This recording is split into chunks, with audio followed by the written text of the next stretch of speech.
We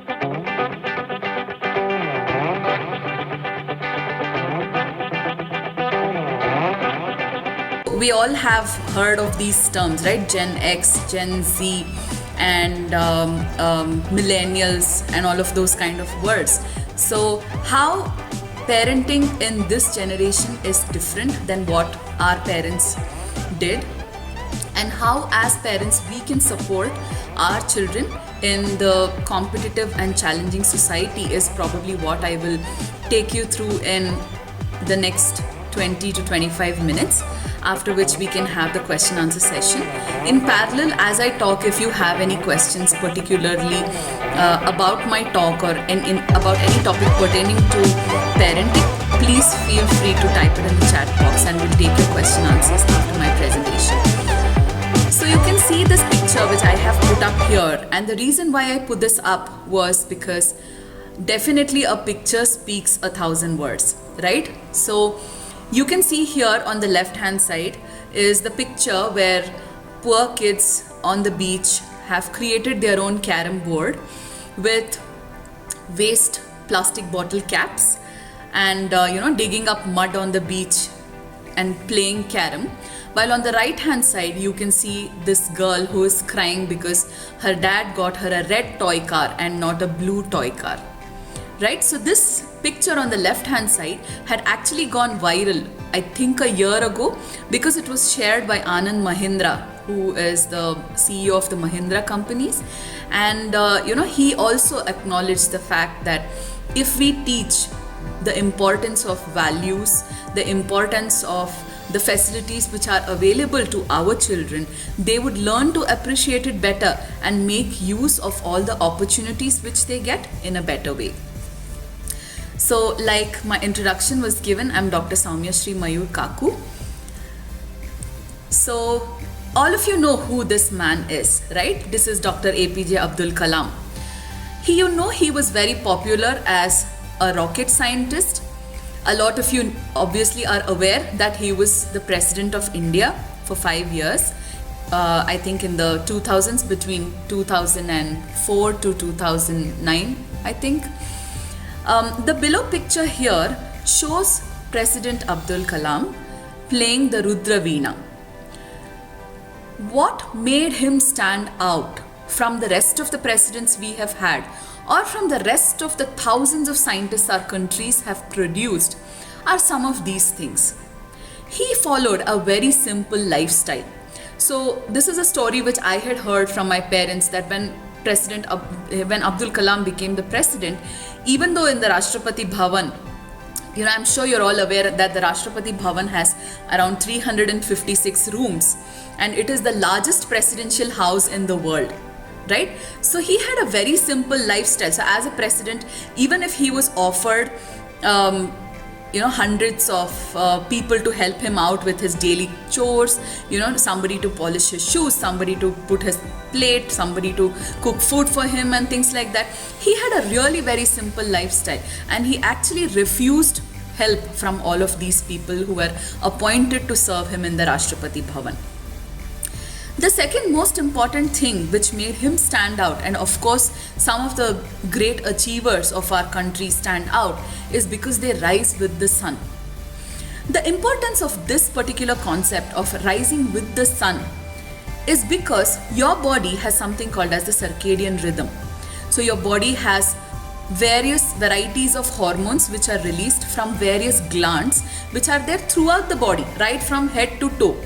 Right, like for example, your thyroid, your insulin, which is produced by the pancreas. There are a variety of neurotransmitters in the brain which have a very important role to play in moderating how our brain thinks, how we grow, and how we adapt to our environment. Rising with the sun kind of helps facilitate this process and makes us more sharp and helps our body to be more fit and healthy. So I had once conducted a workshop in one of the rural schools of South Bangalore, and when I asked children, what time do you wake up on Sunday morning, one of the child actually gave a very interesting answer.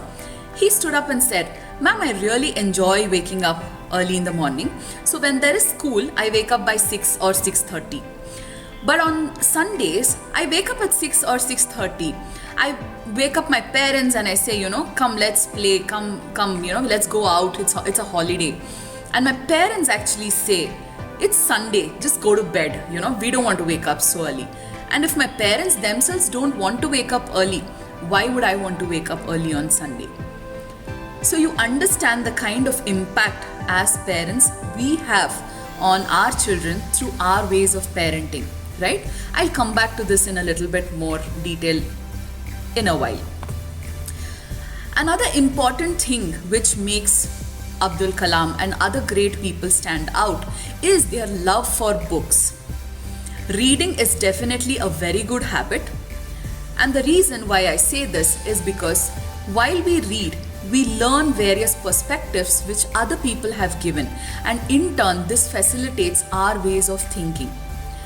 If we cultivate the habit of reading in our children at a very young age, it definitely will contribute to their academic performance, their ability to their ability to give a perspective to whatever field they take on later on or whatever job they take on later on, but also will give them an opportunity to see the world and understand other people in a holistic way.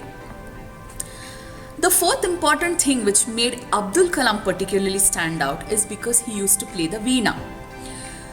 As a child and adolescent mental health professional and an expert who sees children every day, I definitely would emphasize upon this particular fact that extracurricular activities really help children in their academic performance.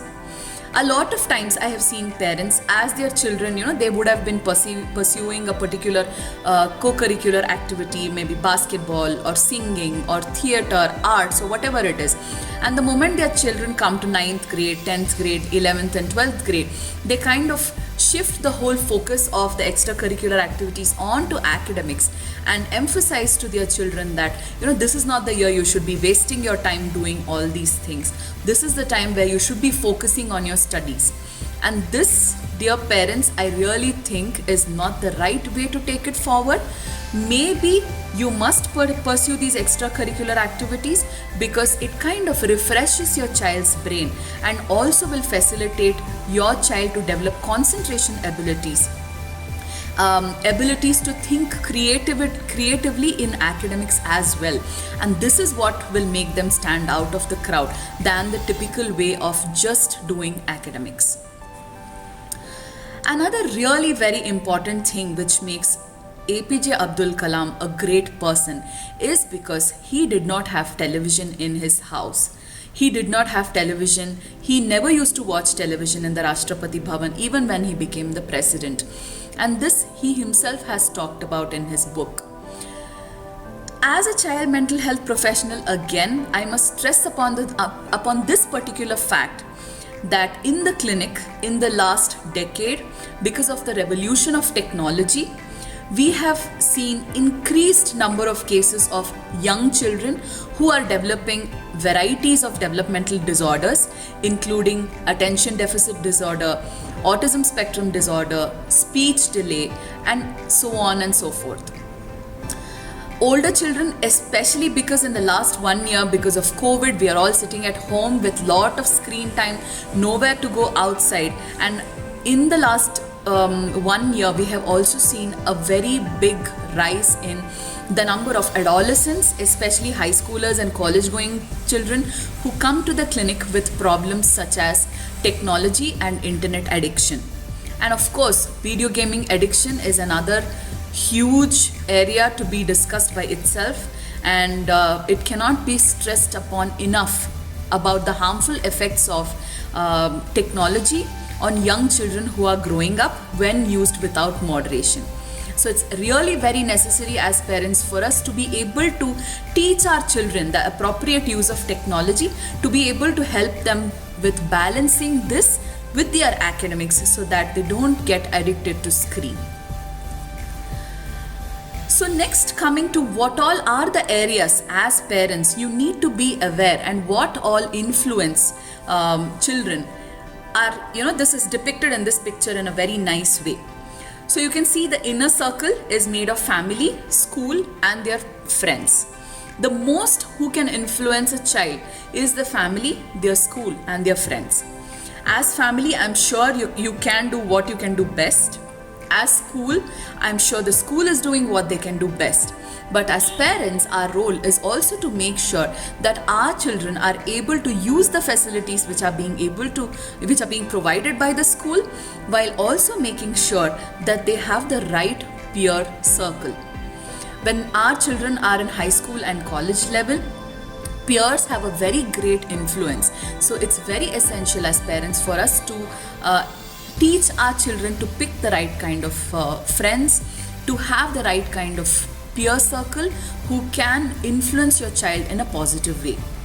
Apart from this, extended family systems, family friends, supporting, sporting and other social groups like the extracurricular classes where your child goes, cultural values which you teach them, parents' employment, your employment circle, economic issues in the family, social and health services, government policies, the way you live, your housing and the environment in which you live, other community connections apart from all of these things, and of course media, all have a very important role to play in growth of a child. So when we talk about parenting, it's really essential as parents to understand how much our children can understand. Whenever you have an interaction with your child. So in one of the, I want to give this particular example because it's very striking how children think. In one of the workshops which I was conducting for 10th grade children, there was this girl who I was just asking children, what do your parents expect? What is the kind of conversation you have with your parents? So one of the girls, she actually stood up and said, I want to get good marks in 10th grade because my mother says I have to achieve something in life and I have to become a good person. She said, I can understand how to become a good person, ma'am, but what do you mean by I have to achieve something in life? First of all, what is life?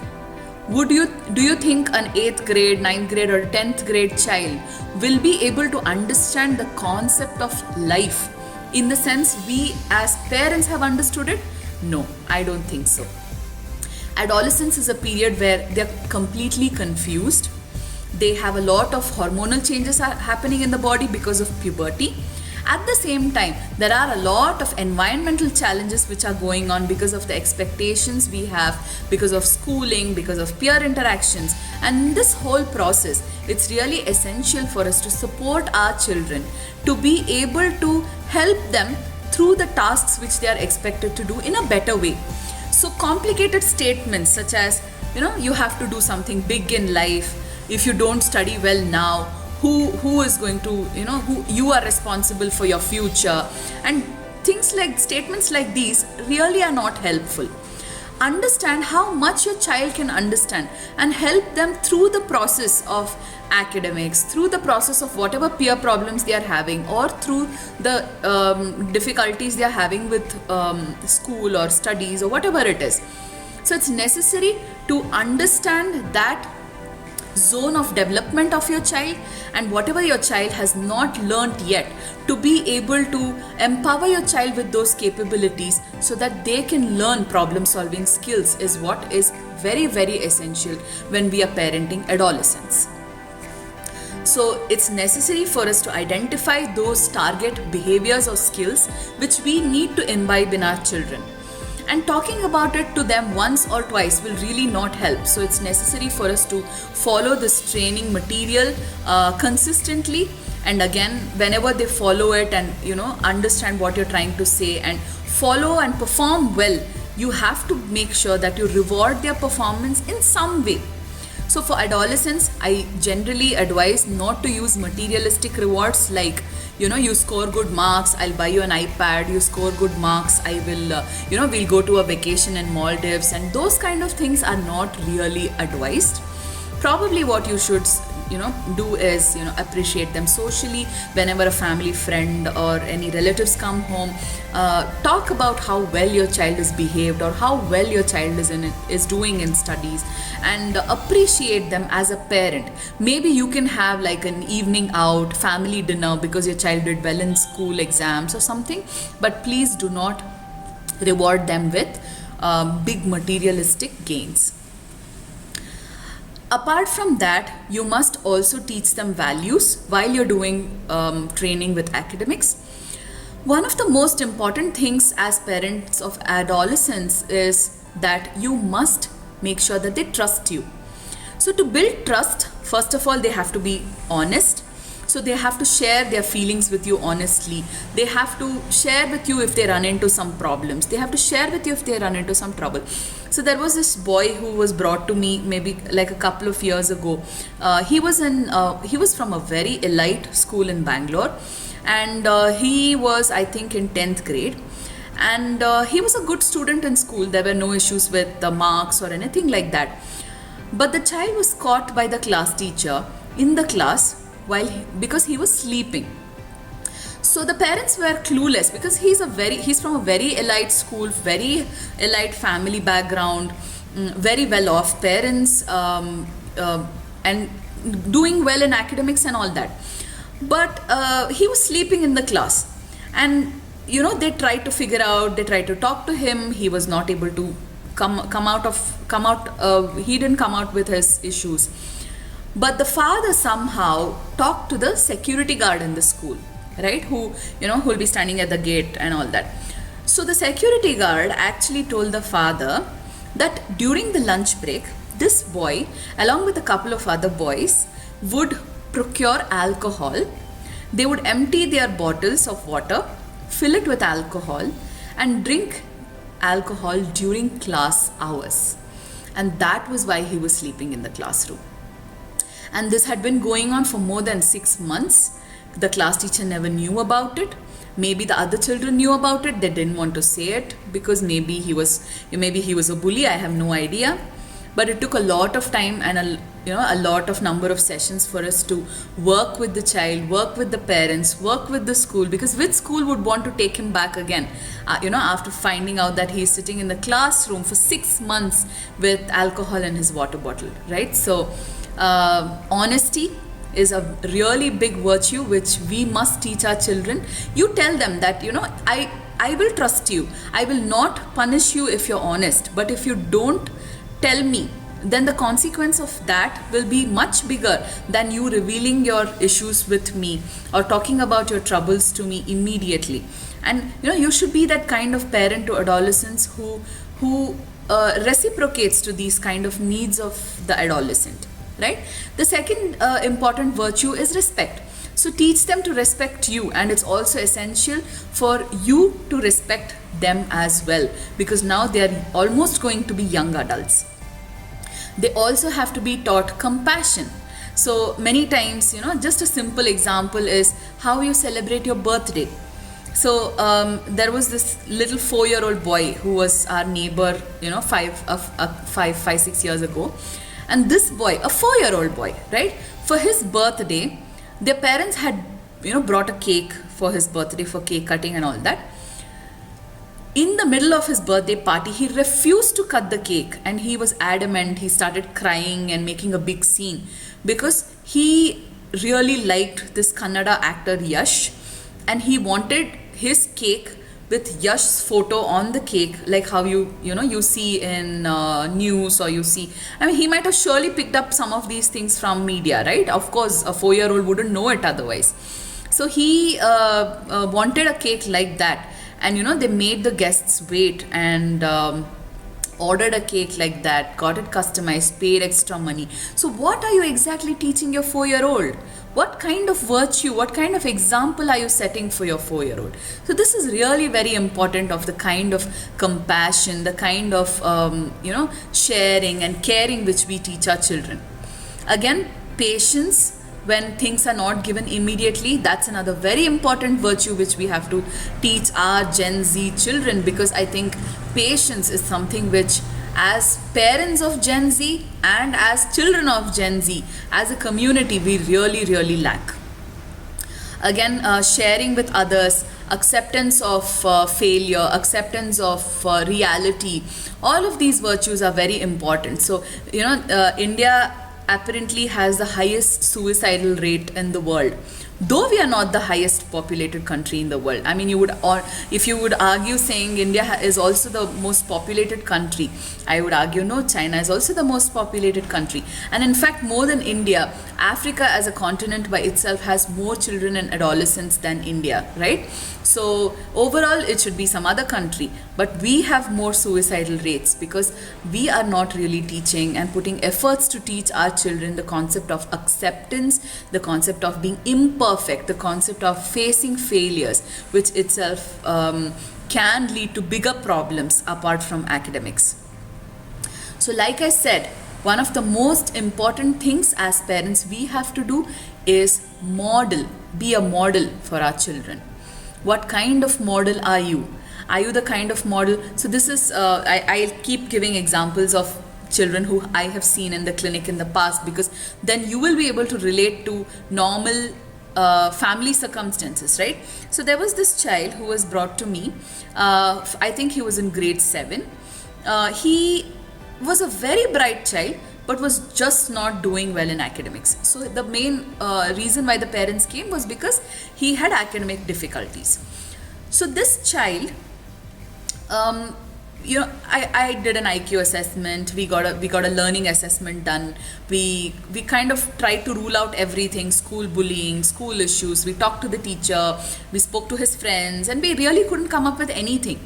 And after a couple of sessions and building rapport with the child, after doing that, the child slowly revealed to me that this dad, he works in the consulate, one of the consulates in Bangalore for visa purposes and all that, right? So his work timings are a little different than Indian timings. So he works from, I think, 2 p.m. to 10 p.m. And mom is a jewelry designer for a very leading jewelry franchisee in Bangalore. So she works basically from home because she's a designer and she can do it from her laptop. So this child goes to school in the morning, comes back. By the time he comes back, dad is not at home, obviously, because dad's at work. By the time the dad comes back, the child is asleep, right? So the dad's days are gone like that. And on Saturdays, when the child is at home, dad leaves at 8 o'clock in the morning, and he comes only by 4 p.m. because he goes to a club to be with his friends, to play badminton and all of those things, has lunch there, and he comes back only later. Sundays, obviously, people wake up late and all of those things, which ideally should not be done. But nobody was really giving that kind of one-on-one time with the child. So what happened was the child was doing this, not performing well in academics, because he wanted to seek attention of parents. Mom, even though was working from home, when the child is doing homework, she used to work from home on the laptop.